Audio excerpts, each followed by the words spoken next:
Greetings and welcome. I'm Isaac and this is my vinyl showcase. I wanted to start this video and my YouTube career today because I wanted to show everyone my collection. Because I'm sure my pizza man is kind of tired of me talking about which Pink Floyd album is best. But, you know, he's got to earn that tip somehow. Anyway, let's start this video by doing my 5. I said 5, not 4, not 18. 5 favorite new wave and synth albums. So, let's get started. I don't have any transitions, so there we go. Number 1, Split Enz, Time and Tide, 1982 on A&M Records. This is Neil Finn's and Tim Finn's band, but by this point it was just Neil Finn. A really great, really solid new wave punky album. Very, very dreamy at the same time. This is one of my favorite pop albums of just all time in general. Mostly because of 6 Months of the Leaky Boat, which is probably one of my favorite singles of all time. Just because of it's a trip, that song is. It makes you feel excited. It gets you happy, even though the lyrics behind them really aren't. But I mean, it's about explorers finding new lands and their trials and efforts that they went to discover those. But actually, when it entered the UK charts, the government actually thought it was about the Falkland Islands, which they were having a war with at the time. So they thought it was an anti-war song, and they wouldn't allow it on the charts. So, what about this album that makes it so good? Is just it's just good. Okay, I don't have to have a reason. Can I just like this? I think so. Songs like Dirty Creature, Never Ceases to Amaze Me, Hello Sandy Allen, which is about the tallest women in the world.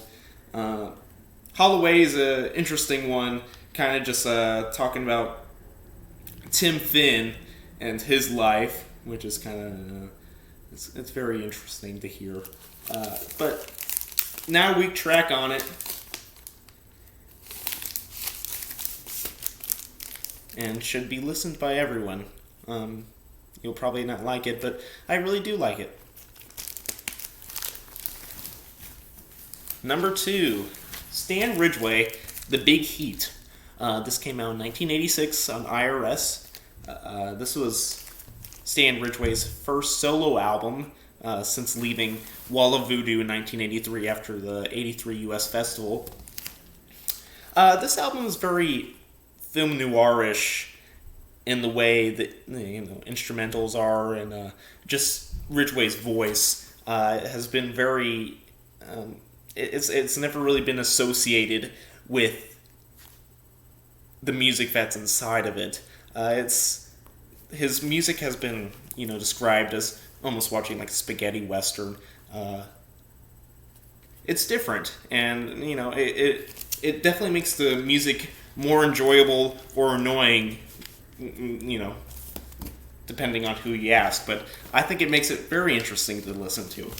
The big hit on this was Camouflage.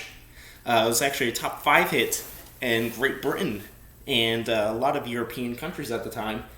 And that really picked up his popularity for a short amount of time. And he got the popularity he did deserve.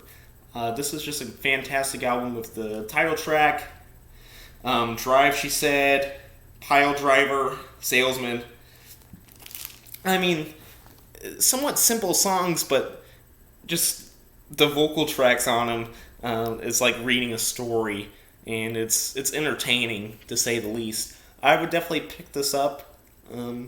It's definitely not your usual new wave album, and if you're looking for something different, I would suggest The Big Heat. Number 3, Oingo Boingo, Good for Your Soul. This is a band from LA. This came out in 1983. The lead singer of this band is actually Danny Elfman. He was a composer, and still is, of trillions of different things. more like 50. The Simpsons, Batman, Pee-wee's Big Adventure, stuff like that. To describe this album, it's crazy, it's wacky, it's all over the place, but it's fun. I've heard it's been called ska for goths or around there, and I really couldn't agree more. It's got that dark new wave sense, but there's a lot of ska rhythms like the Specials Madness. Tracks like Who Do You Want to Be, Fill the Void, Sweat, No Spill Blood are just way out there. But they're super fun tracks, full of energy. Definitely something to put on when you're feeling blue or exercising.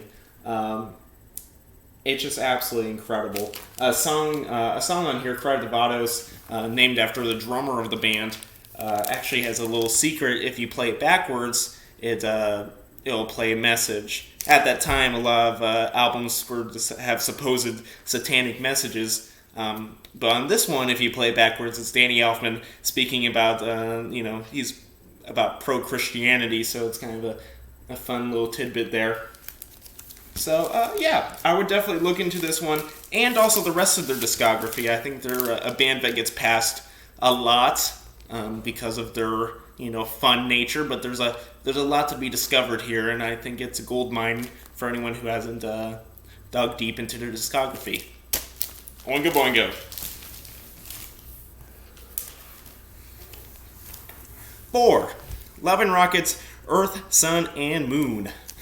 This is Bauhaus, and not really.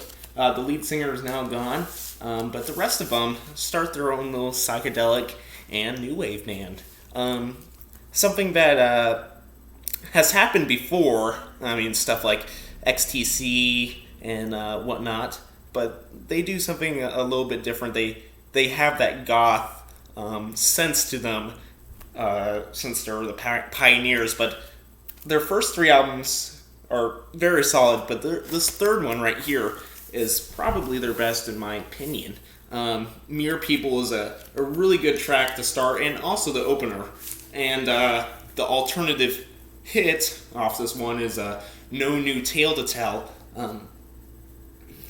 It's really cool to see how much they've changed, and also the little hints and what they've taken from their time in Bauhaus and Tones on Tail. But yeah, I would definitely grab this one. It's very cheap too. You can probably get it under $15. And finally, Bill Nelson, The Love That Whirls, Diary of a Thinking Heart. This is the one that I've been listening to the most at the moment. This album is not like any of the other ones that I've shown to you. It's very ambient in nature. It's actually incredible. The tracks just flow together, and it's one of those albums that you gotta listen to at night. It's definitely a different feeling, and it's just incredible. Bill Nelson was from Bebop Deluxe until they disbanded in 1978. He had a solo career in the 80s and late 70s. It didn't go anywhere as much as Bebop Deluxe did, but it still should be sought out as much. It's just one of those things that I can't really describe, and you're just going to have to check it out. But this is amazing. It's one of my favorite albums of all time, and you should give it a shot. What's the worst that can happen? If you want to, you don't have to listen to it. I just like it. Well, those are my 5 favorite albums from the 1980s of new wave and synth pop. I appreciate you watching, and I hope I didn't waste 10 minutes of your time. Thank you.